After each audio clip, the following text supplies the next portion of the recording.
ये note 10 rupees.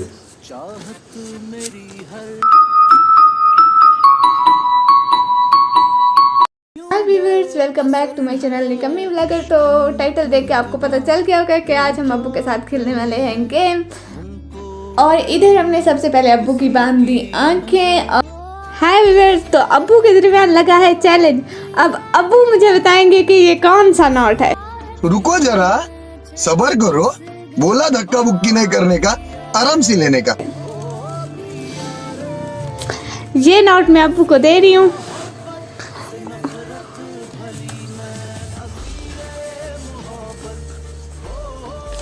$5,000. सही।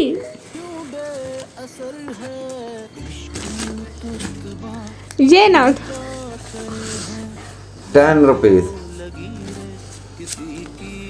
ये वाला 10 rupees. ये बताओ।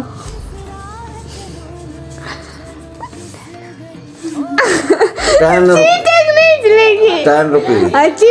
और आप लोगों को बताऊं, जो मेरी छोटी बहन थी ना, अब्बू को चीटिंग करवा रही थी, बता रही थी, मतलब ऐसा ऐसा बता रही थी, या फिर अब्बू के हाथ पे लिख लिख के दे रही थी कि ये इतने हैं, ये इतने हैं, ये इतने हैं। मगर मैंने कहा चीटिंग नहीं चलेगी, वरना मैं नहीं खेलूंगी। बताओ बताओ, मुझे नहीं करो, हाथ भी नहीं हिलाओ। 1000. गलत। अच्छा ये तो